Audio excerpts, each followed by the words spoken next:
positionnement est assez inédit, parce qu'il y a un certain nombre d'intellectuels qui critiquent et le principe républicain et la Révolution française comme événement historique au nom de l'Ancien Régime, mais en général ils le font pour des raisons qui sont souvent inverses des tiennes, c'est-à-dire la défense des privilèges, la réaction au sens où on peut l'entendre cette fois sans ambiguïté, parce qu'ils considèrent par exemple que la République est trop égalitaire, a trop de justice sociale, est trop progressiste sur le plan de la redistribution ou autre, ce qui est tout à fait... Alors que toi, tu fais une critique pré-révolutionnaire de la Révolution, mais au nom de valeurs qui sont parfois les valeurs officielles de la Révolution, qu'ils ne les appliquent pas. Absolument. Comme ce qu'on retrouve d'ailleurs dans les beaux textes des Lumières, qui sont souvent que des beaux textes, mais où il y a des valeurs qu'on peut tout à fait, notamment chez Rousseau, où on peut tout à fait être d'accord, cet idéal de justice, cet idéal de légitimité. C'est ça que je trouve intéressant. Parce que tu ne te ranges pas dans le clan effectivement réactionnaire, par exemple, d'une certaine droite monarchisante. D'abord, je ne suis pas à droite. Précisons-le. D'abord, je ne suis pas à droite, je ne suis pas à gauche, mais je ne suis pas à droite non plus. Alors ça, je le revendique, je ne suis ni à gauche ni à droite. Parce que tu disais, par exemple, que Robespierre était peut-être un peu moins libéral que certains de ses camarades, mais que c'était un libéral quand même. Ça, Robespierre n'a pas protesté contre la suppression des corporations. c'est une critique qu'on va retrouver, par exemple, chez les marxistes, mais qui ne le font pas en s'appuyant sur l'Ancien Régime. Non, mais attends, moi, il y a une chose que je voudrais qu'on comprenne, parce que je crois que tu es en train de cerner le sujet. Qu'est-ce que je défends, moi? Qu'est-ce que je défends? Je défends le peuple dont je suis. C'est tout. Je défends le peuple dont je suis, pas les autres, hein, parce que les gens qui défendent le peuple, c'est-à-dire les autres, c'est pas ça. Moi, j'appartiens au peuple et je défends le peuple auquel j'appartiens. Donc je regarde quels sont les régimes ou les événements historiques dans lesquels le peuple a été pris en considération, et c'est ça que je recherche, c'est ça que je défends, c'est ça que je recherche. Et je dis, la Révolution française a écrasé le peuple, voilà, c'est tout. Et l'Ancien Régime écrasait infiniment moins le peuple qu'à l'heure actuelle, que le régime actuel. La défaite provisoire, j'espère, des peuples à l'heure actuelle est quasi consommée. Le système a écrasé tous les peuples. Et moi, je défends le peuple. Pour les gens qui ont pris l'habitude d'étudier ça sous une certaine grille de lecture, fut-elle dissidente, parce qu'il y a plusieurs dissidences possibles, oui. J'ai l'impression que ça a été mon cas, c'est difficile, parce que ce qui m'a rendu sympathique des figures comme celle de Rousseau, qui à mon avis n'est pas un philosophe des Lumières de toute façon, mais des anti-Lumières, ou celle de Robespierre, c'était précisément les choses qui te les rendent antipathiques, c'est-à-dire un certain nombre d'idéaux, comme l'idéal de justice sociale, l'idéal d'une société meilleure, l'idéal de donner enfin ces lettres de noblesse au peuple, à la classe populaire. Et du coup, c'est tellement associé dans mon esprit que j'ai toujours l'impression que remettre en cause ces figures-là, c'est remettre en cause cet idéal de justice sociale. Et c'est là où il y a une barrière mentale. Mais moi, je m'en rends compte et je sais qu'on n'a jamais fini de se remettre en question. Mais c'est ça qui bloque un petit peu dans ma tête, parce que depuis 15 ans, Rousseau et Robespierre, pour moi, c'est deux grandes figures qui incarnent un petit peu ces combats qui sont aussi ceux auxquels je crois. Bon, écoute, si l'idée c'est de défendre le peuple, on est d'accord. Hein? On est bien d'accord. Oui. Oh, mais c'est qui le peuple? C'est qui le peuple? Le peuple, c'est tout le monde. Il y a le peuple et il y a ceux qui se croient au-dessus du peuple. Le peuple, c'est tout le monde. Et Robespierre, le peuple, c'est tout le monde, moins les Vendéens, moins les Bretons, moins les machins, moins les Réacs, moins les... Tu comprends? Le peuple, c'est tout le monde. Si tu es humaniste, tu considères les humains. Alors, il y a des gens dans le peuple qui sont les ennemis, machin, etc. Bon, admettons, moi, je ne suis pas ami avec tout le monde. Moi, je ne suis pas ami avec tout le monde. Je ne suis pas bisounours. Je ne dis pas tout le monde il est beau, tout le monde il est gentil. Mais le bien commun touche tout le monde. Tout le monde. Tout le monde y a droit, en principe. Et Robespierre, je suis désolé, quelqu'un qui a accepté les lois des suspects et tous ces trucs-là, je te dis non. Non. Non. C'est non et non. Alors, il était moins grave que les autres, ben ça dépend, mais il a été pire que beaucoup sur beaucoup de trucs. Et je suis désolé, mais les ordres d'extermination de la Vendée, il était dedans. De toute façon, ça a été signé à la Convention. A-t-on entendu Robespierre se lever pour dire non, ne faites pas ça? Non. Alors même en admettant qu'il n'ait pas signé tout ce qu'il a signé, on ne l'a pas entendu protester. Ça veut dire que le peuple, il est très bien tant qu'il dit comme on dit. Et dès qu'il dit plus comme on dit, on ne l'écoute plus. Eh ben, je suis désolé, la volonté du peuple, c'est la volonté du peuple, et pas la volonté des gens qui se prétendent parler au nom du peuple. Mais bon, Robespierre, il était comme les autres, hein. Le peuple, il le fantasmait. Combien Robespierre a-t-il fréquenté de paysans dans sa vie? J'aimerais bien savoir. C'est pas un défi que je lance, j'aimerais bien savoir. Le peuple, à 90%, c'était des paysans. Il en avait déjà vu, les paysans, Robespierre. Il était avocat à Arras, donc il doit connaître le milieu, son milieu d'Arageois. Bon. Ensuite, il a connu Paris. Il a déjà vu un paysan? 90%, ça fait quand même beaucoup. Pourtant, lui disait aussi, comme tu viens de le dire il y a quelques minutes, je suis du peuple, je n'ai jamais été que cela, et je ne prétends pas être autre chose qu'être du peuple. Mais je suis persuadé qu'il en était sûr. Mais de quel peuple? Il l'avait déjà vu, le peuple? Je pense que c'est un peuple fantasmé. Je pense qu'il était d'un peuple qu'il rêvait. Enfin, il est du peuple et il envoie les colonnes infernales. Enfin, il y a un truc qui ne va pas, quoi. Il y a un truc qui ne va pas. La Convention a quand même décidé de rayer la Vendée de la carte. En plus, il paraît que c'est Gracchus Babeuf qui le raconte. Rénal Sécher dit qu'il n'y a pas d'autre source que celle de Gracchus Babeuf. Mais enfin, Gracchus Babeuf, il était sur ces textes sur le dépeuplement de la Vendée. Sur le dépeuplement, le populicide. Gracchus Babeuf donne une des explications à l'extermination de la Vendée, c'est qu'il n'y aurait pas eu suffisamment de subsistance dans toute la France pour nourrir tous les Français, et qu'on aurait décidé qu'en supprimant la Vendée, il y aurait à manger pour tout le monde. Alors moi, je vais suggérer à François Hollande un truc pour résoudre le chômage, hein, puisqu'il n'y a pas de travail pour tout le monde. On va exterminer la population de l'Aquitaine, par exemple. Si on tue toute la population, tous les gens qui habitent sur le quadrilatère qui va de Bordeaux, etc., on aura sûrement du travail pour les autres, non? Ben non, pourquoi pas? Ça revient exactement à ça. C'est résoudre le problème par l'extermination. Ces gens-là sont des monstres. Ils peuvent toujours nous raconter qu'ils sont pour le peuple et machin, etc., mais ils font quoi? Ils font quoi? Exterminer les gens pour que les autres... C'est une forme de malthusianisme radical. Mais c'est atroce! Non, mais je ne dis pas que ces gens-là étaient des monstres au niveau de leur vie quotidienne. Moi, je suis persuadé que Robespierre était un monsieur qui connaissait les bonnes manières. Mais enfin, je veux dire, ça a été appliqué, ces trucs-là, quand même. Ça a été appliqué. C'est pas parce qu'ils sont pas allés au bout qu'ils n'ont pas commencé. Les colonnes infernales, quoi, c'était l'invasion barbare. Quand on disait Attila, mais il faisait quoi d'autre, Attila? Il faisait ça. Hein. Encore que, je suis même pas sûr, même si ça n'a pas été grandement exagéré, j'en sais rien. Il faut regarder, moi je pense à la Vendée. Qu'est-ce que ça a été le soulèvement vendéen? Ce sont des gens qui veulent garder leur mode de vie. Ils veulent pas qu'on leur change de mode de vie. C'est comme l'autre, là, quand il nous disait qu'avec son mariage à la con, là, elle allait changer de civilisation. Personne n'a demandé de changer de civilisation. Personne n'a demandé de choses pareilles. Et c'est clair qu'ils veulent nous changer de civilisation. Moi je regarde la révolte des Vendéens, ce sont des gens qui veulent conserver leur mode de vie. Et d'ailleurs, s'il doit y avoir une révolte en France, c'est parce que les Français veulent conserver leur mode de vie.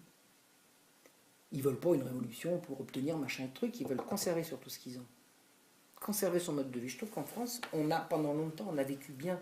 On a un beau pays, on a des belles traditions, on a une belle morale publique qu'on est en train complètement de nous détruire et à laquelle les gens tiennent. Et c'est ça que je défends. Et moi, l'histoire de France, elle est, comme disait l'autre, je prends tout. Ouais. Je prends tout. Et dans l'histoire de France, il y a également l'histoire des rois. Il ne faut pas s'imaginer que la vie a commencé en 89. Non, bien sûr. Non, mais c'est ça qu'on nous a vendu. Hein. C'est ça qu'on nous a vendu. Il y a des tas de gens pour qui l'histoire de France a commencé. C'était les ténèbres. Avant, c'était les ténèbres extérieures, et puis à partir de 89, les gens commençaient c'est la version Michelet. C'est exactement l'inverse. Son Moyen-Âge, durant lesquels 1000 ans, le soleil ne s'est pas levé, il y avait des chauves-souris. C'est à peu près ça. Mais moi, c'est rigolo, parce que j'ai reçu vraiment une éducation très républicaine, hein, à l'école communale, et puis mon père, il avait été élevé chez les Gèzes, mais il avait quand même un discours très républicain. Les valeurs de la République comme valeurs du bien commun, j'ai grandi vraiment beaucoup là-dedans. Mais c'est beaucoup plus à l'école que j'ai appris tout ce mythe de la révolution salvatrice, libératrice et tout. Je revois les grands panneaux quand j'étais à l'école, ces grands panneaux montrant la prise de la Bastille, le truc, les gens qui dansent autour des arbres de la liberté et tout. Et donc j'ai vraiment été imprégné de ça. Mais j'avais une grand-mère. j'avais une grand-mère que j'aimais beaucoup et qui, elle, était de l'ancienne mode. Elle était restée très catholique, croyante, pratiquante. Et elle faisait partie de cette France...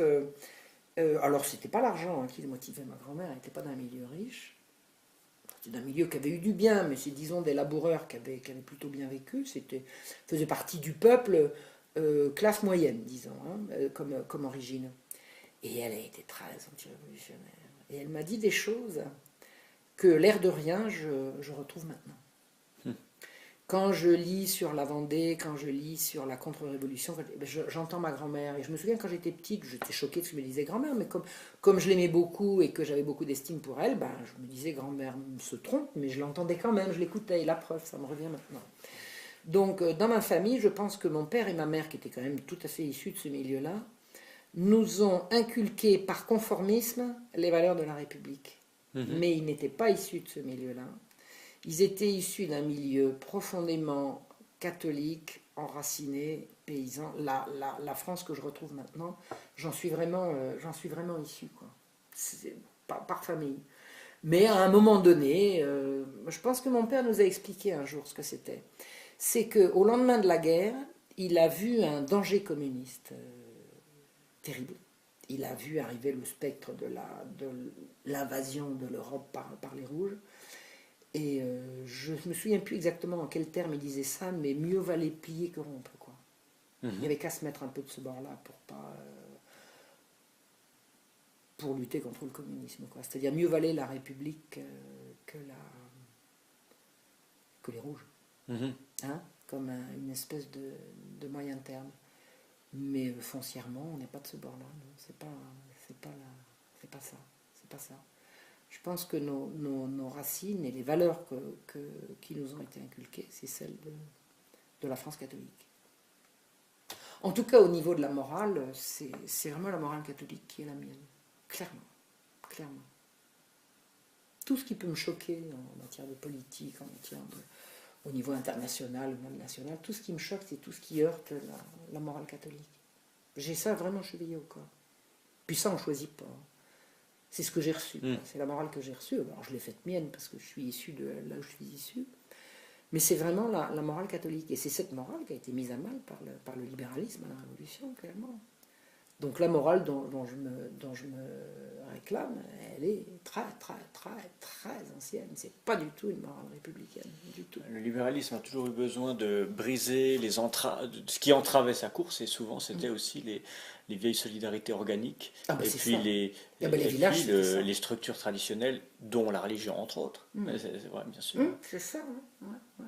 Non, mais j'espère vraiment que la France est en train de se réveiller, j'ai l'impression.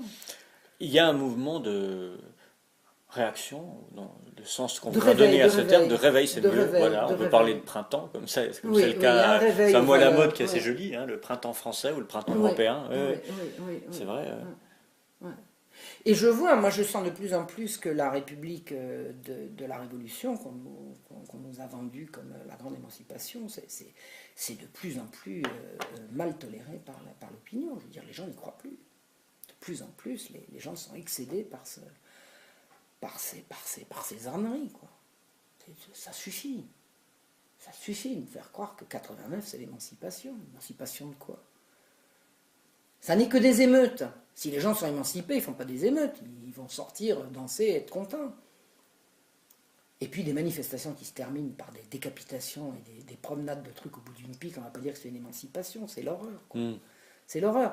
Alors je ne dis pas que les gens n'ont pas des bonnes raisons de faire ça, mais s'ils ont des bonnes raisons de faire ça, c'est bien que l'émancipation n'arrive pas. Je suis de plus en plus persuadé, je n'ai pas encore fait le tour de la question et j'en suis loin, mais je suis de plus en plus persuadé que la Révolution française est une parenthèse épouvantable de notre histoire. Épouvantable. Mais Madame de Staël, dans ses réflexions sur la Révolution française, elle expliquait les choses en tirant dans l'autre sens. Elle était choquée par la sauvagerie, notamment, tu parles de décapitation, par exemple la duchesse de Lamballe, d'autres choses comme ça. Et elle expliquait ça en tirant dans l'autre sens, en disant le peuple n'est pas encore assez mûr pour les idées des Lumières. S'il l'avait été... Ah oui, mais s'il l'avait été, il aurait fait une révolution pacifique. Mais est-ce que c'est pas prendre le problème dans le faux sens que de dire ça? Mais exactement, ça veut dire que le peuple ne voulait pas des Lumières. Oui, voilà. Le peuple ne voulait pas des Lumières, mais c'est clair. Le peuple ne voulait pas des Lumières. Les Lumières, c'est ce qu'il a dit, le peuple, ce sont des cons, on va penser à sa place. Les Lumières, c'est l'élitisme. C'est l'élitisme. Ce sont les gens qui sont plus intelligents que le commun des mortels et qui vont expliquer au commun des mortels ce qui est bon pour eux. Et quand le commun des mortels n'est pas d'accord, on lui envoie les colonnes infernales de Tureau pour l'exterminer jusqu'au dernier quand même. Parce que c'est ça la révolte de la Vendée. C'est quoi l'extermination de la Vendée? Les Vendéens ne sont pas d'accord. Ils ont le droit? Non. Non, et non seulement ils n'ont pas le droit de ne pas être d'accord, mais ils n'ont pas le droit de vivre dans la mesure où ils ne sont pas d'accord. Et on va les exterminer alors qu'ils sont vaincus. Qu'est-ce que c'est l'extermination de la Vendée? Moi je suis en train vraiment, j'ai le nez dedans en ce moment. C'est quoi? Les Vendéens se sont révoltés, ils ont perdu, ils sont vaincus, donc ils n'ont qu'à rentrer chez eux. Non, on va les tuer jusqu'au dernier. C'est-à-dire qu'on ne risque plus rien de la Vendée. Les Vendéens ont perdu leur guerre et on ne les laissera pas survivre. Et on va envoyer, avec toutes les atrocités qui vont avec, parce qu'à partir du moment où on a des troupes en marche qui ont non seulement l'autorisation, mais le devoir de commettre les pires atrocités, elles en courent. C'est le premier génocide de notre histoire. De notre histoire. Il y en a certainement eu avant et ailleurs. Mais dans notre histoire à nous, notre histoire d'Europe, c'est le premier génocide d'Europe occidentale. C'est épouvantable. C'est épouvantable. Pourquoi? Parce qu'ils ne sont pas d'accord. Avec quoi? Avec ce qu'on leur propose. Et on leur propose quoi? Eh bien, on veut remplacer leurs curés par des curés qui ont juré. Qui ont juré quoi? De défendre la Constitution. Et la Constitution, elle dit libre circulation des subsistances. C'est dans la Constitution. C'est vrai que la Constitution civile du clergé, on parle jamais de cet aspect-là, mais uniquement de ce qui touche directement à l'Église. Et on passe toujours sous silence la question du libéralisme à l'intérieur. Le clergé a été sommé de ne plus obéir à Rome, mais d'obéir à la Constitution qui venait de constitutionnaliser la libre circulation des subsistances. Et les prêtres n'étaient pas d'accord. Et ils avaient raison de ne pas être d'accord. Et les Vendéens ont dit, nous voulons nos curés, et pas ceux d'en face. On a décidé de les exterminer jusqu'au dernier. On n'est pas réussi. On n'a pas réussi. Enfin, non, le nom qui a été passé par les armes dans les conditions d'atrocité, c'est illisible. Moi, ça fait 3 semaines que je suis en train de lire le livre. Parce que tu reviens de Vendée, il faut préciser un Je reviens de Vendée, je viens de passer quelques jours en Vendée. Je percevais depuis longtemps que la Vendée, c'était quelque chose une chose à laquelle j'allais m'attacher. Mais quand j'étais... ce que je savais de la Vendée avant d'être historienne, avant de commencer à regarder les choses sous un angle différent, c'était la vision, alors pas seulement de Michelet, il y avait, je crois aussi, il y avait Victor Hugo, enfin je me souviens plus ce que j'avais comme influence. Mais la version qu'on m'avait apprise, c'est que les Vendéens, c'était des gens un peu abrutis, un peu neuneux sur les bords. Pas chez Hugo. Hugo leur rend justice quand même. Donc, c'est pas 93. Hugo, hein. Alors c'est pas Hugo que j'ai lu. Enfin bon, c'est certainement pas Michelet, parce que Michelet, je l'ai lu sur le tard. Mais enfin bon, en tout cas, c'était ce qu'on me passait, moi, dans mon environnement scolaire notamment. C'était que les Vendéens étaient des gens très primitifs et très sous-développés, hein, des gens un peu neuneux, enfin le peuple crétin, qui s'est levé pour obéir à ses curés et à ses nobles. C'est-à-dire que la réaction royaliste et cléricale a manipulé les foules en Vendée pour faire la guerre à la Révolution. C'est exactement l'inverse. C'est ce qu'on lit souvent. C'est exactement l'inverse. C'est exactement l'inverse. C'est-à-dire c'est la population qui est allée défendre ses curés et qui est allée chercher ses nobles par la peau du dos en leur disant maintenant on vous a payé vos redevances tout le temps qu'il fallait parce que vous êtes les guerriers, nous sommes les producteurs. Hein. Donc, ça, votre truc, c'est on vous a payé toujours nos redevances, donc vous êtes bien notre seigneur. D'accord, et bien maintenant, allez nous défendre. Et il y en a, notamment le fameux Charette. Ces paysans sont allés le chercher sous le lit sous lequel il s'était réfugié. Ah d'accord, lui, il ne voulait pas prendre la tête. Il ne voulait pas. De il était jeune marié, sa femme était enceinte, il ne voulait pas aller à la guerre. Hein. C'est à son honneur, on va dire. Hein. Et ces paysans sont allés le voir en disant, monsieur, notre maître, comme on disait, c'est votre devoir. Et ils sont allés le chercher sous le lit. Pourquoi ils sont allés le chercher sous le lit? Parce qu'ils ont vu que le lit était chaud, ils ont mis la main sur les draps, il était là. Ils sont allés le chercher et ils lui ont dit, vous allez nous défendre. Et une fois qu'il a accepté, il est allé jusqu'au bout, il est allé jusqu'à la mort. C'est-à-dire que ça n'est pas les aristocrates qui ont manipulé les paysans, ce sont les paysans qui ont exigé de leur seigneur qui se mettent à leur tête pour les défendre. Ça veut dire que le mode de fonctionnement de l'Ancien Régime était parfaitement valide encore dans cette période-là, dans cette région-là. Et les paysans vendéens étaient rien moins que des sous-développés. La Vendée était un pays riche et prospère. Et la résistance des Vendéens a été héroïque. C'est un grand peuple. C'est un grand peuple de résistants, de combattants, de gens généreux et tout. Ils avaient effectivement tout le reste de la France contre eux, à peu près, à part Il y avait des révoltes partout.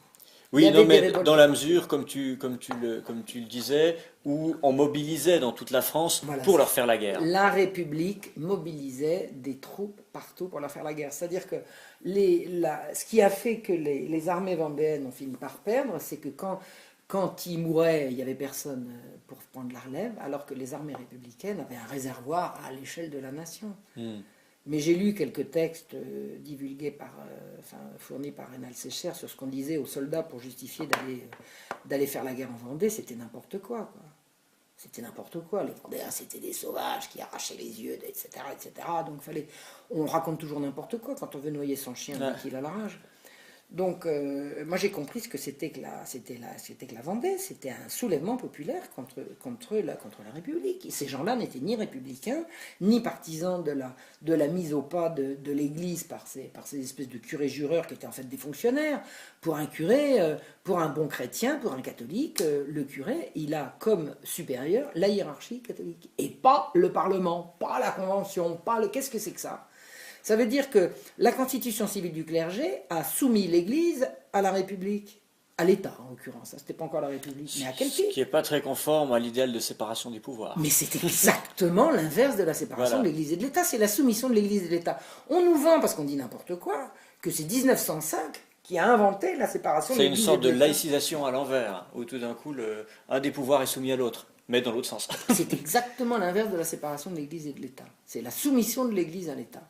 Et 1905 n'a pas été la fin de... J'ai déjà entendu dire que 1905, c'était des siècles et des siècles et des siècles, la libération après des siècles et des siècles et des siècles de soumission de l'Église à l'État. 1905, c'est la fin d'un siècle de soumission de l'Église à l'État, par le concordat qui a été signé par Napoléon. Mais Napoléon, il a quand même arrêté la guerre de Vendée. Alors moi, je trouvais rien à dire de bien sur Napoléon, parce que c'est un personnage que je déteste, mais il a absolument reconstruit la Vendée. D'accord. Il a reconstruit la Vendée. Mais avant Napoléon, il y a eu après Thermidor et Napoléon, il y a eu beaucoup de mesures de tentatives de pacification de la Vendée. On peut appeler ça de la corruption pour les calmer, mais de restitution de certains biens confisqués aux émigrés, de restitution de terres. De demander à ce que les armes soient rendues en échange de la cessation des hostilités. Il y a eu la convention a tendu la main, c'est un peu beaucoup dire, mais a essayé d'engager des négociations, semble-t-il. Bon, après la mort de Robespierre. Jusqu'à la bataille en Bretagne de Quiberon. Alors oui, après la mort de Robespierre. J'en sais pas autant. Là. Enfin, regarde, comment est-ce que le roi a été condamné ? Le roi, d'abord, il a été condamné par des gens qui étaient juges et partis. Parce que tu ne pouvais pas être à la fois. Enfin, de toute façon, c'était une loi d'exception. C'était une loi d'exception. La présomption d'innocence avait sauté. Saint-Just disait il suffira. Les indifférents sont suspects. Le roi est condamné. Et à ce moment-là, il dit je fais appel au peuple. Si on est en démocratie, on lui accorde. Mais quelle forme pourrait prendre un appel comme celui-là ? On demande au peuple ce qu'il en pense. Et comment on le consulte ? On le consulte, on l'a consulté. Absolument, on l'a consulté pour les États généraux, on l'a consulté pour la législative, on l'a consulté pour la Convention. Le peuple, quand on lui demande de voter, il vote. Donc en demandant aux régions d'envoyer des... Exactement. Et alors le roi, il était acquitté à 90%. Le peuple ne voulait pas qu'on coupe la tête au roi. On a coupé la tête au roi pour empêcher le peuple de se révolter. Donc tu peux pas être pour le peuple et vouloir couper la tête au roi, il y a un truc en trop. Ou alors tu dis, moi je suis pour le peuple et je veux couper la tête au roi, mais je demande au peuple ce qu'il en pense. On se gênait pour aller faire des élections. On savait consulter quand même. Allons. Les États généraux, c'est bien une grande consultation. Bien sûr. Alors.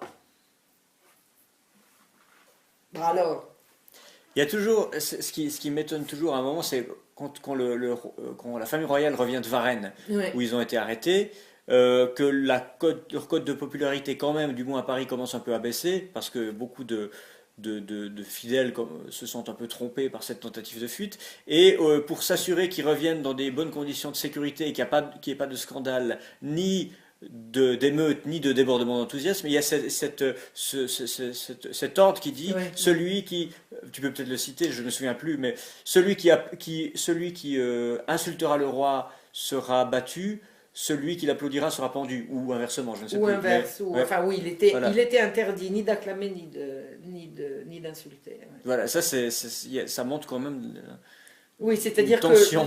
Oui, c'est la grande tension, c'est-à-dire qu'on ne sait pas encore ce qu'on va faire avec le roi. Quoi. Mm. Mais à mon sens, tel que je comprends ce que c'était que la royauté, dès le début de la Révolution, le roi n'est plus le roi. À partir du moment où il n'est plus obéi, c'est cuit. Le roi a un rôle d'arbitre.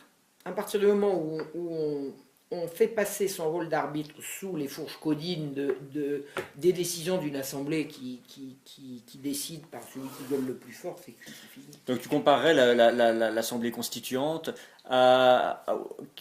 au Parlement, par exemple, sous Louis XIV et Louis XV. Non, c'est pire que ça, parce que qu'est-ce que c'est que l'Assemblée constituante? C'est les États généraux qui se transforment en Assemblée constituante. Enfin, le tiers-État qui, avec le Alors, soutien de quelques autres éléments... Le tiers-État avec le soutien de quelques-uns, qui se décrète un beau matin à Assemblée nationale. Et constituante, c'est-à-dire qui veut amener une sorte de contre-pouvoir enfin, c'est briser l'absolutisme que d'imposer une constitution. Qui leur a donné mandat pour ça? Enfin, c'est le fameux serment du jeu de paume. C'est un coup d'État. Les gens, on va dans les villages, dans le moindre village, on élit ses délégués aux États généraux, qui brusquement disent nous allons faire une constitution. Qui leur a demandé de faire une constitution? Et qui leur a demandé de mettre quoi dans la constitution? Mais aujourd'hui... Mais c'est insensé, c'est un coup d'État. Oui, mais alors, si la définition d'un putsch, c'est la prise de pouvoir par des gens élus, ce qui est Mais non, par des gens, mais ils n'ont pas été élus des gens à nommés. ça. Oui, non, ils n'ont pas été mais élus non, à ça. ils ont été élus, mais ils ont été élus pour autre chose. Mm-hmm. Mais attends, oui, ils ont été élus pour porter au roi leur doléance. Dans leur doléance, il y avait marqué nulle part destitution du roi. Dans les doléances, il y avait marqué nulle part libre circulation des subsistances. Dans les doléances, il y avait marqué nulle part suppression des corporations. C'était pas ça qu'ils avaient comme mandat de faire. Or, ils s'autoproclament un beau matin représentants de la nation pour faire une constitution qui va dire tout ça. C'est un coup d'État. Ça n'a rien de démocratique, ça n'a rien de populaire. Le peuple français est trahi ce jour-là. Donc la révolution est un putsch. Mais c'est un putsch. Mais c'est un putsch. C'est un putsch. Alors, qu'il y a eu à ce moment-là une agitation de partout, je veux dire, c'est vrai, il y avait des ébullitions partout, il y avait 36 000 raisons, il faut lire Tocqueville là-dessus. C'est vraiment... Donc les gens ont applaudi en disant c'est bien, mais personne ne maîtrisait ce qu'allait se passer. Ces gens-là ont rédigé une constitution pour laquelle ils n'avaient reçu aucun mandat. Aucun. Alors déjà, c'est le comble qu'ils se proclament constituants comme ça, mais ce qu'ils ont mis dans la constitution, c'est exactement l'inverse de ce qu'il y avait dans les cahiers de doléances qu'ils étaient venus porter quand même. Là, il ne faut pas exagérer. Ça, c'est vrai. Les cahiers de doléances, souvent, réclamaient une protection. Mais les cahiers de doléances disaient nous ne voulons plus du libéralisme. Il y avait la lutte contre les pillages, les voleurs, parfois même les lapins, dans certains cahiers. Enfin, mais oui, les gens voulaient retourner à l'économie morale qui était mise à mal par quelques décennies de montée de la bourgeoisie dans le pays, quoi. C'est un coup d'État. Et après, on dit, mais le roi n'était pas d'accord. Ben, heureusement qu'il n'était pas d'accord. Mais s'il avait été d'accord, il n'aurait pas été le roi. Enfin, il a quand même accepté la Constitution. Enfin, il a accepté, dis donc. Du bruit sur la table. Oui, voilà, oui. Il a accepté. Contraint et français. Il n'a jamais accepté. Il a été obligé de plier. Et quand il est parti à Varennes, c'était pour retrouver des troupes, pour retrouver sa légitimité. C'était parfaitement légitime qu'il retrouve ses troupes. Il était prisonnier. La Révolution française, je cherche maintenant ce que je peux en retenir. Il y a sûrement quelque chose, mais je continue de chercher. Pour l'instant, c'est vraiment pas beau, quoi. C'est la première période, c'est libéralisme à tout cran. En plus de ça, avec toutes les tricheries qui ont été faites pour empêcher les ouvriers parisiens d'avoir voix au chapitre, la suppression des corporations, la paupérisation brutale, violente de toute la population parisienne, c'est honteux, quoi. En plus, c'est pas qu'on maltraitait les pauvres, c'est qu'on rendait pauvres. On rendait pauvres des gens qui jusqu'à là avaient subsisté normalement. Il y a une brutale paupérisation massive. Massive. Tous les gens qui étaient incorporés et qui faisaient vivre leur famille avec leur métier, du jour au lendemain, se sont retrouvés à mendier et à casser des cailloux dans les ateliers de charité. C'est une brutale paupérisation. Alors dans les campagnes, ça s'est pas présenté comme ça, mais parce que les paysans, ils ont beaucoup de ressources. Les paysans, ils tiennent longtemps avec leurs ressources. Et puis parce que les paysans ont résisté. Les paysans ont beaucoup résisté à la Révolution. Mais d'un autre côté, si la Révolution a eu lieu à la suite des États généraux, si les États généraux ont été convoqués avant la Révolution, c'est parce que quelque chose a justifié que le roi décide de les convoquer, c'est-à-dire un état de crise. Le roi n'avait plus d'argent. Voilà. La dette, la dette, la dette. Parce que dans les livres d'histoire, quand il y a un problème insolvable, on met toujours ça sur le compte d'une mauvaise récolte, d'un problème climatique. Bah voyons, on entend souvent parler des problèmes climatiques de l'année 88-89. Ah bah oui, comme par exemple le fameux volcan là, qui nous a enquiquinés en 2010. Là, Ouais. pareil, mais c'est n'importe quoi, c'est la dette. La dette, la dette, la dette, l'argent. L'État n'a plus d'argent et on lui dit, on donne au roi des expédients pour faire rentrer l'argent qui vont être des expédients relevant du libéralisme, de la promotion de la marchandisation de tout. Et c'est à cette époque-là qu'on a mis les enfants au travail. Il ne faut pas oublier ça. On a mis les enfants au travail. Avant la Révolution, les parents nourrissaient leurs enfants. À partir de là, les parents, un père de famille qui travaille ne peut plus se nourrir que lui. Il ne peut plus nourrir ses enfants. Donc les enfants n'ont qu'à se nourrir. Qui est-ce qui répondait à ça? C'était pas Turgot en disant, voilà, oui, c'est ça. C'est Turgot. Le père qui dit comment est-ce que je dois faire pour nourrir mes enfants et qui répond qu'ils se nourrissent tout seuls. Qui se nourrissent tout Donc seuls. ils travaillent, voilà. Les enfants n'ont qu'à travailler. Le magnifique projet d'éducation que Michel Lepelletier de Saint-Fargeau avait sur le ventre au moment où il s'est fait assassiner, c'est-à-dire la veille de la mort du roi, en janvier 93, le frère de Michel Lepelletier de Saint-Fargeau a récupéré ce plan et Lepelletier s'apprêtait, il l'avait sur lui, il s'apprêtait à le porter à l'imprimerie. Donc il voulait faire imprimer ce Donc c'était un manuscrit. Hein. C'était un manuscrit. Il voulait le porter à l'imprimerie. Et il est mort avant de pouvoir le faire, puisqu'il s'est fait trucider dans un restaurant dans le Palais Royal. Et son frère avait fait savoir, Félix avait fait savoir qu'il y avait ce plan, et Robespierre lui a dit je le veux, je le veux, je le veux. Félix lui disait ah ben non, écoutez, citoyen Robespierre, moi je veux le présenter à la Convention. Non, montrez-le-moi. Et Félix tenait absolument à ce que ce soit lui, parce qu'il était en adulation devant son frère, et il avait dit à Robespierre je veux que ce soit moi qui le présente à la Convention. Et Robespierre lui dit écoutez, vous avez la parole d'homme, vous me le montrez, je vous le rends, promis, juré. Et 2 jours après avoir prêté le plan d'éducation à Robespierre, il entend dans la rue, ce après-midi à la Convention, le citoyen Robespierre présentera le plan d'éducation. Félix absolument hors de lui, il va voir Robespierre, il dit vous m'aviez promis, papa. Et Robespierre lui dit, c'était tellement beau, j'ai pas résisté, c'était tellement beau. Et Robespierre, il en avait plein la bouche, quoi, tellement ce plan d'éducation, il n'a pas résisté, quoi. Il a préféré être parjure que de ne pas présenter ce magnifique plan d'éducation. C'est le bagne, ce plan d'éducation consiste, c'est une horreur. J'ai jamais rien vu d'aussi horrible que ça, comme projet pour les enfants, quoi. C'est infernal. C'est infernal. D'inspiration spartiate en tout cas. Non, c'est infernal. C'est transformer les enfants en forçats au prétexte de leur apprendre à lire et écrire, à compter. Quand on regarde les journées qu'ils leur préparaient, on ne voit pas entre quelle heure et quelle heure. Ils auraient pu simplement poser leurs fesses sur un banc devant Non mais c'est une honte.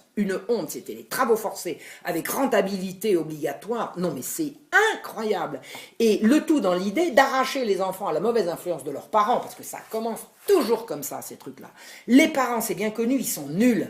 Ils sont nuls. Alors la société, elle va faire mieux. On y est là, avec le mariage. Oui, ça on y est là. hein. Les parents, ils sont nuls. Par contre, on va trouver des couples très très bien qui, eux, vont savoir mieux faire. Mais non, mais c'est incroyable, quoi. Je veux dire, c'est en germe, ça, c'est 93, c'est 93, c'est pas 2000 machin chouette. Bon, Condorcet avait aussi présenté un plan d'éducation. Alors, je ne l'ai pas lu, mais je sais que Condorcet, son obsession, c'était d'expliquer aux gens ce qui est bon pour eux. Voilà. Oui, c'est toujours le même principe. Oui. Non, mais Condorcet, son principe, c'était de faire rentrer le libéralisme économique voilà. Les gens intelligents, ils ont tous compris que le libéralisme, c'est bien. Le peuple, il faut l'éduquer, quoi. Et alors, je ne connais pas les détails du plan de Condorcet parce que je ne l'ai pas lu, mais j'ai lu plusieurs trucs de ce qu'il en dit. C'est ce que je t'en dis. Il fallait expliquer aux gens ce qui était bon pour eux. Le peuple, il n'est pas assez intelligent pour être libéral tout seul. Il faut lui apprendre. Ah bah ça, c'est clair que les jésuites, c'était pour ça qu'ils apprenaient au monde. Non. Bah non. Bah non. Et les gens à qui il allait apprendre ça, Condorcet, c'est bien gentil, mais c'était pas aux enfants qui étaient à la mine. C'était pas aux enfants de malheureux ouvriers tombés dans le... Oh, la paupérisation ouvrière, c'est une honte. C'est une horreur, c'est une horreur. C'est une chute, quoi. Oh, puis après tous ces gens-là, on les a envoyés se faire tuer dans les guerres napoléoniennes. Non, c'est pas beau. Non, c'est pas beau. C'est pas beau. Vraiment, c'est une période noire.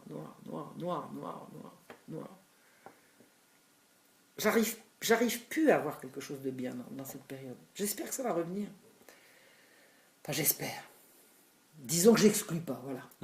Je n'exclus pas que ça revienne, que je retrouve des éléments positifs.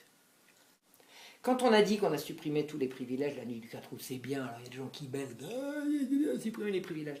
Les privilèges, c'était quand même tous les droits acquis. Alors il y avait les privilèges abusifs, puis il y avait ceux qui ne l'étaient pas.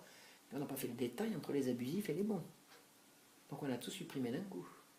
Parce qu'on présente souvent la nuit du 4 août comme une espèce de nuit de générosité où de leur propre chef, un grand nombre de nobles se sont mis à emportés par un mouvement généreux. Il y a eu un peu un truc comme ça. Oui, il y a eu un peu à tout lâcher. Il y a eu un peu un truc comme ça. D'abord, c'était très préparé.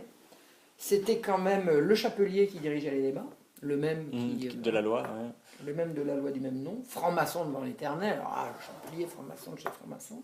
Alors que contre le droit de réunion, pour un franc-maçon, c'est un petit peu rigolo. Non, c'est de la... il y a eu vraiment une espèce de... Si, la nuit du 4 août, il y a eu une espèce de délire, de machin, mais c'était très savamment préparé. Très intelligemment préparé. Et ça a préparé les droits de l'homme. Les droits de l'homme, c'était les droits individuels contre les droits collectifs.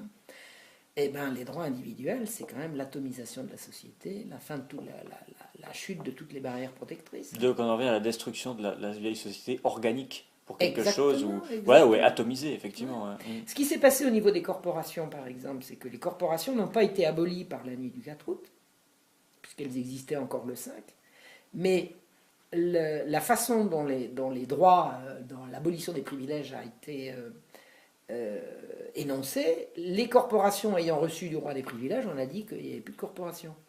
Donc les corporations existaient encore, mais tous les gens qui ont participé ou assisté, disons, à la nuit du 4 août, ont écrit chez eux en disant les corporations sont abolies. Personne ne l'avait dit, mais de fait, c'est à ça que ça revenait. Et dans les faits, le lendemain, dans les jours qui ont suivi, les ouvriers sont allés voir leur patron en disant on est libre maintenant, allez vous faire foutre. Je ne viendrai pas travailler aujourd'hui. Alors qu'avant, il faut le savoir quand même que les corporations, c'était pas de la rigolade. C'était extrêmement sévère, c'était très rigoureux, les corporations. Je veux dire, un ouvrier incorporé avait la protection de la corporation, mais il trimait. Il trimait, et puis il faisait pas n'importe quoi. C'était extrêmement encadré, les corporations. Mais c'est pas parce que c'était dur qu'on a supprimé les corporations, c'est parce que ça empêchait de monter les prix comme on voulait. Oui, parce qu'en dehors de l'aspect de défense d'un corps de métier, il y avait aussi un aspect, on pourrait dire, même si c'est anachronique, un aspect syndical. Ah, mais dans la défense. Et non seulement syndical, mais de protection sociale. Les corporations faisaient office de sécurité sociale, de caisse de retraite, de maison de retraite, d'allocation chômage, de machin. Tout ça, c'était pris en charge par les corporations. Les corporations faisaient de la bienfaisance. Les corporations protégeaient les veuves et les orphelins. Ce que les gauchistes appellent l'économie paternaliste, qui se sont empressés de détruire pour laisser libre cours au marché. Voilà, c'est toujours le même système. Exactement. Sauf que c'était la royauté qui était paternaliste, alors que les corporations étaient plutôt fraternelles que paternelles. Oui, c'est une question horizontale, verticale, bien sûr. Voilà. C'était plutôt fraternel que paternel. Par contre, le roi était le père du peuple. Ça, la royauté était paternaliste, clairement. Voilà. La politique des subsistances de l'Ancien Régime est paternaliste. Le roi est le père nourricier du peuple. Mais les corporations, je verrais plutôt ça comme des fraternelles que comme des ouais. trucs paternalistes. L'ouvrier qui se retrouve incapable, avec le travail qu'il va réussir à trouver s'il en trouve, de nourrir sa femme et ses enfants, est l'égal de l'aristocrate. Ah bah oui, il est son égal. Ça lui fait une belle jambe. Hein. C'est le renard libre dans le poulailler libre. C'est le renard égal des poules. C'est exactement l'article, je crois que c'est l'article 17 de la première mouture de la Constitution, je crois, sur le droit de propriété, dit exactement ça. En sacralisant le droit de propriété, c'était une manière de glacer l'état d'inégalité sociale. Sauf qu'il y avait une annexe ensuite qui était supprimée sur ce qui pouvait être fait pour remédier à ça. Mais c'est justement une égalité de façade qui est une manière de maintenir l'inégalité de fait. Tout le monde connaît le renard libre dans le poulailler libre, mais c'est le renard égal des poules. Oui. Le renard a dans le poulailler exactement les mêmes droits que les poules. Rigoureusement les mêmes. Il fait qu'est-ce qu'il veut. Hein, la poule aussi, elle a le droit. La poule, elle a bien le droit de manger le renard, hein, si elle veut. C'est le même genre d'égalité abstraite qu'on retrouve dans certains débats actuels. C'est exactement ça, la liberté, l'égalité à la con. Oh là là là là. Le renard a le même droit que les poules, ce serait comme dire l'homme a le droit d'allaiter ou d'enfanter. C'est exactement ça, l'homme a bien le droit de faire des enfants, enfin quand même, il a bien le droit d'accoucher. Ouais. Il n'y a rien là, on a vu. Ah oui, j'ai vu ça. Oh la dégénérescence. Oh, comme dirait Sally, bande de dégénérés. Oh là là là là. Quelle époque, quel monde de fous. Mais c'est important de remonter, de dire qu'à la Révolution, c'est ça qui s'est joué. Et c'est pas ça que voulaient les gens. C'est pas ça que voulaient les gens. Le peuple de Paris a été exclu, le peuple ouvrier de Paris a été exclu des élections aux États généraux. Les ouvriers parisiens n'ont pas élu de représentants aux États généraux. Ils ont été exclus du vote parce que les ouvriers étaient incorporés et que les corporations n'ont pas été prises en compte. Alors que le roi avait dit que dans la convocation des États généraux, il voulait entendre les corporations. Et les corporations parisiennes n'ont pas été entendues. Elles n'ont pas été consultées. Et ce qu'on a appelé la Commune de Paris, c'est-à-dire le gouvernement parisien, il excluait les corporations. Tout le monde ouvrier était incorporé, il a été exclu. C'est une honte ce truc, c'est quelle embrouille, ces embrouilles, et c'était prévu tout ça, ça a été manipulé. Ça a été manipulé, c'est quand même dans les mois qui ont précédé la Révolution que se sont faits les États généraux. Donc tout ça, c'était prévu d'avance. Donc les ouvriers n'ont pas été représentés, rien que ça. Rien que ça, sur Paris, les ouvriers pas représentés. Les ouvriers sur Paris, c'est quand même eux qui font le gros de la troupe. Ben, ils n'ont pas été représentés. Il n'y en avait aucun dans le... Ben, les corporations n'ont pas été représentées. N'ont pas été représentées, ni les corporations, ni les valets, ni les... Je sais pas, il y a eu des exclusions invraisemblables. Bon, dans le Parlement actuel, pour des raisons autres, mais pour des raisons sociales... on ne peut pas vraiment dire que les ouvriers soient beaucoup représentés à l'Assemblée nationale. Oui. Ils votent, tandis que là, ils n'ont pas voté. Ils n'ont pas voté. Ils n'ont pas été consultés. Tout le monde a voté sauf eux. À Paris, c'est comme ça. On a dit non, la corporation, vous n'allez pas voter. Et les corporations qui étaient vraiment attaquées tous azimuts, ils ont dit, bah, il y a la convocation des États généraux, on va y aller, puis on va dire à Sa Majesté ce qu'on pense, quoi. Ils étaient prêts. Ils n'ont pas entendu. Alors, la nuit du 4 août, c'est pas longtemps après, hein, 14 juillet, 4 août, ça vient vite. Hein. Dans les doléances, dans les cahiers de doléances, il y avait des demandes de création de nouvelles corporations pour des nouveaux métiers. Des gens demandaient à Sa Majesté de vouloir bien leur accorder le privilège de se constituer en corporation, etc. etc. D'accord, ah oui, alors ça allait dans l'autre sens. Il y a d'une part ce que voulait le peuple et d'autre part ce qu'ont décrété les salopards qui ont fait la Révolution quand même. Parce que c'est quand même ça que je vois, moi. Ils ont un mandat, ils ne le remplissent pas, ils font autre chose, quelle horreur. Oh là là là là. Oh là là, quelle manipulation. Tu sais, c'est un truc du genre, les Français, voulez-vous la Constitution machin chouette en 2005 ? Non. Bon, d'accord, on va vous la faire en 2007, on va appeler ça oui, tout à fait. C'est exactement ça. Mais est-ce qu'on va léguer à nos petits-enfants que le traité de Lisbonne, c'est un grand moment de l'histoire de France, parce que vraiment, à ce moment-là... alors, vu qu'on en est parti, il pourrait bien avoir l'occasion de réécrire tout ça. Bon, ben voilà. Voilà, mais c'est comme ça que je vois la Révolution en ce moment. Et tous les gens que je connais qui défendent la Révolution, jusqu'à présent, ils n'ont pas réussi à me convaincre que j'avais tort là-dessus. Je demande bien qu'on essaie de me convaincre. Moi, je prétends pas que j'ai raison. Moi, je dis simplement ce que je vois. Mhm. Et ce que je vois, c'est pas ce qu'on m'a dit. Et c'est pas non plus ce qu'on m'a dit à la fac. Parce qu'à la fac, vraiment, j'avais une prof qui était complètement machin, patriote, Robespierre et patin couffin. Dès qu'on mettait le doigt sur un truc qui... Tu sais comment elle faisait? Quand je mettais le doigt sur un truc, sur une vérité qu'elle ne pouvait pas contester, elle faisait... Ce qui est quand même un argument frappé. Ah oui, oui. C'est confondant. Hein, hein Oui, Pas oui. beau, ça? Ah oui, ça c'est sans Comment elle réplique, m'a fait, sans moi, réplique. À quel propos elle m'a dit ça? Oh, elle m'a fait ça plusieurs fois.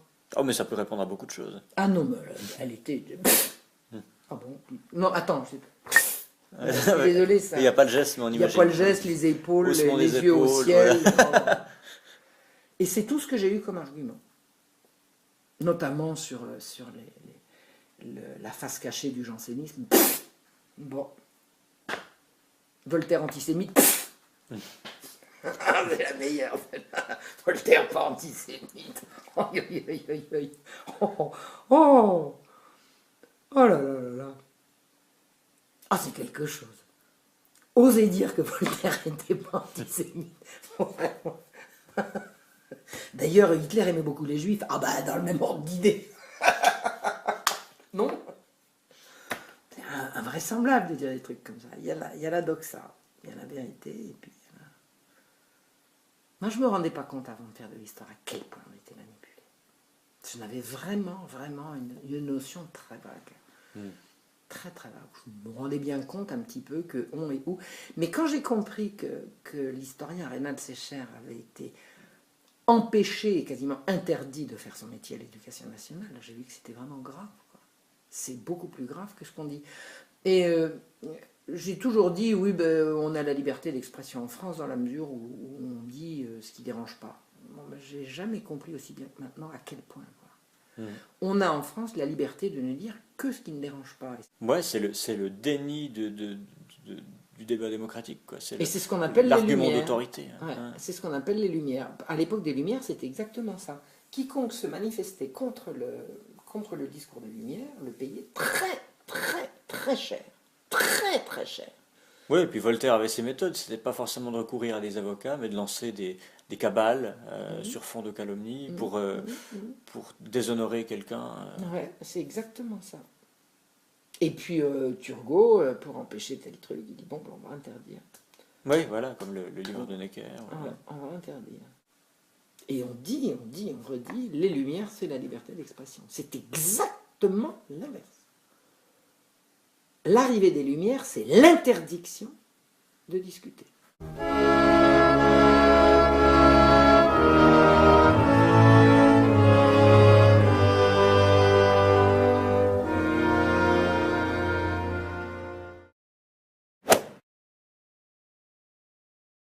Ça. C'est résoudre le problème par l'extermination. Ces gens-là sont des monstres. Ils peuvent toujours nous raconter qu'ils sont pour le peuple et machin, etc. Mais ils font quoi? Ils font quoi? Exterminer les gens pour que les autres... C'est une forme de malthusianisme radical. Mais c'est atroce! Non, mais je dis pas que ces gens-là étaient des monstres au niveau de leur vie quotidienne. Moi, je suis persuadé que Robespierre était un monsieur qui connaissait les bonnes manières. Mais qu'est-ce que... Enfin, je veux dire, ça a été appliqué, ces trucs-là, quand même. Ça a été appliqué. C'est pas parce qu'ils sont pas allés au bout qu'ils n'ont pas commencé. Les colonnes infernales, quoi, c'était l'invasion barbare. Quand on disait Attila, mais il faisait quoi d'autre, Attila? Il faisait ça. Hein. Encore que, je suis même pas sûr, même si ça n'a pas été grandement exagéré, j'en sais rien. Il faut regarder, moi je pense à la Vendée. Qu'est-ce que ça a été le soulèvement vendéen? Ce sont des gens qui veulent garder leur mode de vie. Ils veulent pas qu'on leur change de mode de vie. C'est comme l'autre, là, quand il nous disait qu'avec son mariage à la con, là, elle allait changer de civilisation. Personne n'a demandé de changer de civilisation. Personne n'a demandé de choses pareilles. Et c'est clair qu'ils veulent nous changer. Et moi, je regarde la révolte des Vendéens, ce sont des gens qui veulent conserver leur mode de vie. Et d'ailleurs, s'il doit y avoir une révolte en France, c'est parce que les Français veulent conserver leur mode de vie. Ils ne veulent pas une révolution pour obtenir machin de truc, ils veulent conserver surtout ce qu'ils ont. Conserver son mode de vie. Je trouve qu'en France, pendant longtemps, on a vécu bien. On a un beau pays, on a des belles traditions, on a une belle morale publique qu'on est en train complètement de nous détruire et à laquelle les gens tiennent. Et c'est ça que je défends. Et moi, l'histoire de France, elle est, comme disait l'autre, je prends tout. Ouais. Je prends tout. Et dans l'histoire de France, il y a également l'histoire des rois. Il ne faut pas s'imaginer que la vie a commencé en 89. Non, bien sûr. Non, mais c'est ça qu'on nous a vendu. Hein. C'est ça qu'on nous a vendu. Il y a des tas de gens pour qui... Ceux auxquels je crois. Bon, écoute, si l'idée c'est de défendre le peuple, on est d'accord. Hein, on est bien d'accord. Oui. Oh, mais c'est qui le peuple? C'est qui le peuple? Le peuple, c'est tout le monde. Il y a le peuple et il y a ceux qui se croient au-dessus du peuple. Le peuple, c'est tout le monde. Et Robespierre, le peuple, c'est tout le monde, moins les Vendéens, moins les Bretons, moins les machins, moins les réacs, moins les... Tu comprends? Le peuple, c'est tout le monde. Si tu es humaniste, tu considères les humains. Alors, il y a des gens dans le peuple qui sont les ennemis de machin, etc. Bon, admettons, moi, je ne suis pas ami avec tout le monde. Moi, je ne suis pas ami avec tout le monde. Je ne suis pas bisounours. Je ne dis pas tout le monde il est beau, tout le monde il est gentil. Mais le bien commun touche tout le monde. Tout le monde. Tout le monde y a droit, en principe. Et Robespierre, je suis désolé, quelqu'un qui a accepté les lois des suspects et tous ces trucs-là, je te dis non. Non. Non.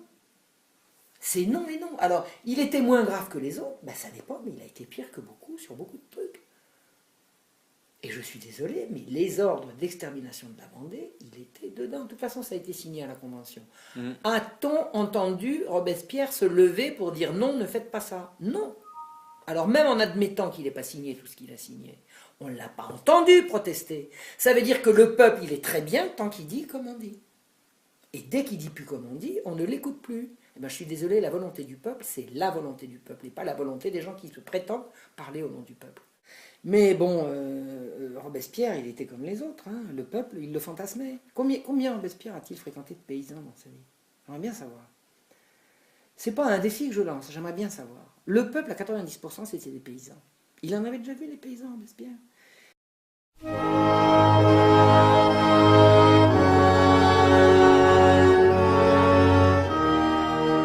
Mais c'est vrai que ton positionnement est assez inédit, parce qu'il y a un certain nombre d'intellectuels qui critiquent et le principe républicain et la Révolution française comme événement historique au nom de l'Ancien Régime, mais en général, ils le font pour des raisons qui sont souvent inverses des tiennes, c'est-à-dire la défense des privilèges, la réaction au sens où on peut l'entendre cette fois sans ambiguïté, parce qu'ils considèrent par exemple que la République est trop égalitaire, a trop de justice sociale, est trop progressiste sur le plan de la redistribution ou autre, ce qui est tout à fait... Alors que toi, tu fais une critique pré-révolutionnaire de la Révolution, mais au nom de valeurs qui sont parfois les valeurs officielles de la Révolution, qu'ils ne les appliquent pas. Absolument. Comme ce qu'on retrouve d'ailleurs dans les beaux textes des Lumières, qui sont souvent que des beaux textes, mais où il y a des valeurs qu'on peut tout à fait, notamment chez Rousseau, où on peut tout à fait être d'accord, cet idéal de justice, cet idéal de légitimité. C'est ça que je trouve intéressant. Parce que tu ne te ranges pas dans le clan effectivement réactionnaire, par exemple, d'une certaine droite monarchisante. D'abord, je ne suis pas à droite. Précisons-le. D'abord, je ne suis pas à droite, je ne suis pas à gauche, mais je ne suis pas à droite non plus. Alors ça, je le revendique, je ne suis ni à gauche ni à droite. Parce que tu disais, par exemple, que Robespierre était peut-être un peu moins libéral que certains de ses camarades, mais que c'était un libéral quand même. Ça, Robespierre n'a pas protesté contre la suppression des corporations. c'est une critique qu'on va retrouver, par exemple, chez les marxistes, mais qui ne le font pas en s'appuyant sur l'Ancien Régime. Non, mais attends, moi, il y a une chose que je voudrais qu'on comprenne, parce que je crois que tu es en train de cerner le sujet. Qu'est-ce que je défends, moi? Qu'est-ce que je défends? Je défends le peuple dont je suis. C'est tout. Je défends. Il était avocat à Arras, donc il doit connaître le milieu, son milieu d'Arageois. Bon. Ensuite, il a connu Paris. Il a déjà vu un paysan? 90%, ça fait quand même beaucoup. Pourtant, lui disait aussi, comme tu viens de le dire il y a quelques minutes, je suis du peuple, je n'ai jamais été que cela, et je ne prétends pas être autre chose qu'être du peuple. Mais je suis persuadé qu'il en était sûr. Mais de quel peuple? Il l'avait déjà vu, le peuple? Je pense que c'est un peuple fantasmé. Je pense qu'il était d'un peuple qu'il rêvait. Enfin, il est du peuple et il envoie les colonnes infernales. Enfin, il y a un truc qui ne va pas, quoi. Il y a un truc qui ne va pas. La Convention a quand même décidé de rayer la Vendée de la carte. En plus, il paraît que c'est Gracchus Babeuf qui le raconte. Rénal Sécher dit qu'il n'y a pas d'autre source que celle de Gracchus Babeuf. Mais enfin, Gracchus Babeuf, il était sur ces textes sur le dépeuplement de la Vendée. Sur le dépeuplement, le populicide. Gracchus Babeuf donne une des explications à l'extermination de la Vendée, c'est qu'il n'y aurait pas eu suffisamment de subsistance dans toute la France pour nourrir tous les Français, et qu'on aurait décidé qu'en supprimant la Vendée, il y aurait à manger pour tout le monde. Alors moi, je vais suggérer à François Hollande un truc pour résoudre le chômage, hein, puisqu'il n'y a pas de travail pour tout le monde. On va exterminer la population de l'Aquitaine, par exemple. Si on tue toute la population, tous les gens qui habitent sur le quadrilatère qui va de Bordeaux, etc., on aura sûrement du travail pour les autres, non? Ben non, pourquoi pas? Ça revient exactement le peuple, dont je suis, pas les autres, hein, parce que les gens qui défendent le peuple, c'est-à-dire les autres, c'est pas ça. Moi, j'appartiens au peuple et je défends le peuple auquel j'appartiens. Donc je regarde quels sont les régimes ou les événements historiques dans lesquels le peuple a été pris en considération, et c'est ça que je recherche, c'est ça que je défends, c'est ça que je recherche. Et je dis, la Révolution française a écrasé le peuple, voilà, c'est tout. Et l'Ancien Régime écrasait infiniment moins le peuple qu'à l'heure actuelle, que le régime actuel. La défaite provisoire, j'espère, des peuples à l'heure actuelle est quasi consommée. Le système a écrasé tous les peuples. Et moi, je défends le peuple. Pour les gens qui ont pris l'habitude d'étudier ça sous une certaine grille de lecture, fût-elle dissidente, parce qu'il y a plusieurs dissidences possibles, oui. j'ai l'impression que ça a été mon cas, c'est difficile parce que ce qui m'a rendu sympathique des figures comme celle de Rousseau, qui à mon avis n'est pas un philosophe des Lumières de toute façon, mais des anti-Lumières, ou celle de Robespierre, c'était précisément les choses qui te les rendent antipathiques, c'est-à-dire un certain nombre d'idéaux, comme l'idéal de justice sociale, l'idéal d'une société meilleure, l'idéal de donner enfin ces lettres de noblesse au peuple, à la classe populaire. Et du coup, c'est tellement associé dans mon esprit que j'ai toujours l'impression que remettre en cause ces figures-là, c'est remettre en cause cet idéal de justice sociale. Et c'est là où il y a une barrière mentale. Mais moi, je m'en rends compte et je sais qu'on n'a jamais fini de se remettre en question. Mais c'est ça qui bloque un petit peu dans ma tête parce que depuis 15 ans, Rousseau et Robespierre, pour moi, c'est deux grandes figures qui incarnent un petit peu ces combats qui sont